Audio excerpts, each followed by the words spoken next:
सच्चाई ये है कि ना तो कहीं से गाद निकलवाई, ना तट बांध पक्के किए, ना ड्रेन की सफाई करी, ना नदी और नालों की सफाई करी, ना शहर के ड्रेनेज व्यवस्था की सफाई करी, ना कट्टों का इंतजाम किया, ना नेशनल डिजास्टर रिलीफ फोर्स और स्टेट डिजास्टर रिलीफ फोर्स को बुलाया, ना कभी डीसी, डिस्ट्रिक्ट रेवेन्यू अफसर, तहसीलदार की मीटिंग बुलाई, ना कोई बजट अलॉट किया, ना बाढ़ के प्रबंधन का इंतजाम किया, ना इंजन और बड़े बड़े पंप सेट्स का इंतजाम किया, ना सरकारी कर्मचारियों की ड्यूटी। ये काम जनवरी फरवरी माह से करना पड़ता। जब लोग इस बात के लिए खबरदार नहीं होते तब खबरदार होते। और आज एक हफ्ते से हम मुआवजा मांग रहे हैं, आज मुआवजे की घोषणा है।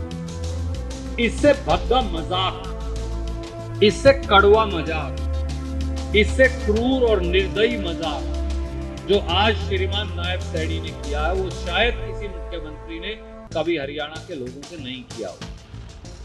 कहते हैं 7,000 रुपया 100 पैसे नष्ट हुई जीरी का दे, किले के हिसाब सब 70,000 रुपए तो बटा है, और किसान तो लाख लाख की कोशिश करता है कमाने की। 7,000 रुपए में तो उसका बीज नहीं आना, अगली फसल का डीजल का खर्चा नहीं आना, और जिसकी आलू की फसल नहीं हुई और जिसकी कणक नहीं बीजी जाएगी वो क्या करेगा।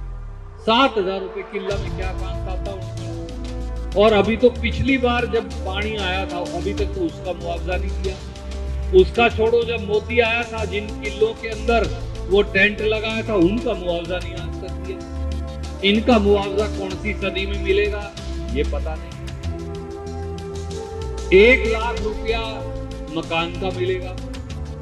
मुझे बता देना है सैनी, कौन सा मकान 1 लाख में बन सकता, हम भी बनवा देंगे सबके लाख लाख। लोगों के डेरे 50-50 लाख रुपए के चले गए, लोगों के मकान चले गए। गरीब हरिजन वाल्मीकि का मकान बैकवर्ड का खराब हो गया, उनको कुछ नहीं।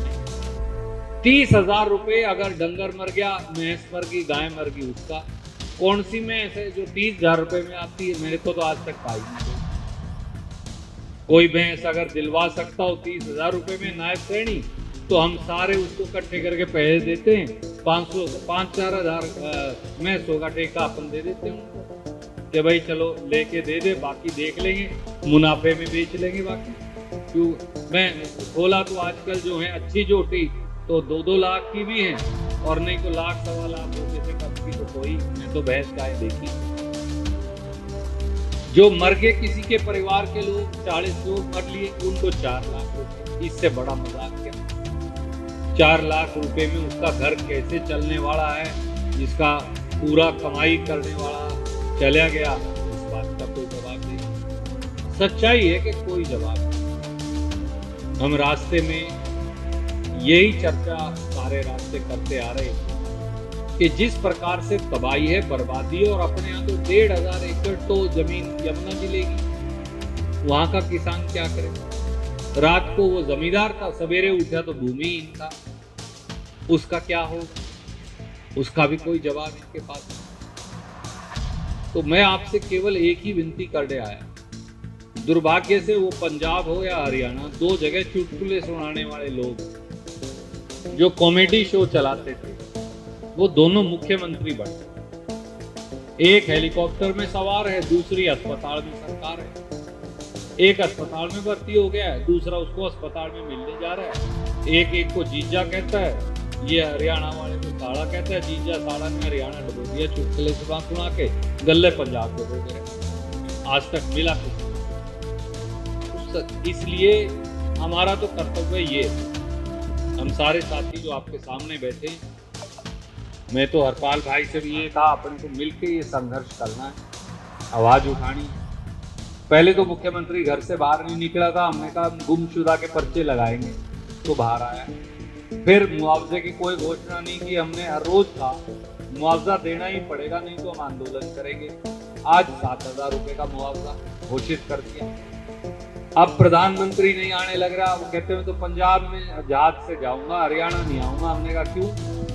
हरियाणा हिंदुस्तान का हिस्सा नहीं है, पाकिस्तान में। हमारे यहाँ भी आना पड़ेगा, पैसा भी देना पड़ेगा किसान को, गरीब को, मजदूर को। इस बात का संघर्ष करेंगे, इस बात की लड़ाई लड़ेंगे। हमारा यही कर्तव्य है। हम आपके बेटे हैं, भाई हैं, आपके पोते हैं, भतीजे हैं। हम आपसे केवल एक वायदा करते हैं, मेरी माताओं से भी, हमारी बेटियों से भी, छोटे भाइयों से भी और काका ताऊओं से भी, कि हम मिलके आपकी लड़ाई लड़ेंगे और उसके लिए जो कुर्बानी देने की जरूरत पड़ेगी। तो आप इस बात से बेखबर हो जाओ, संसद से विधानसभा तक और सड़क से लेकर और सरकार की जोड़ी तक हम आपके साथ कंधे से कंधा मिला के लड़ेंगे। पहले हमारी छाती होगी, फिर आपके ऊपर वार।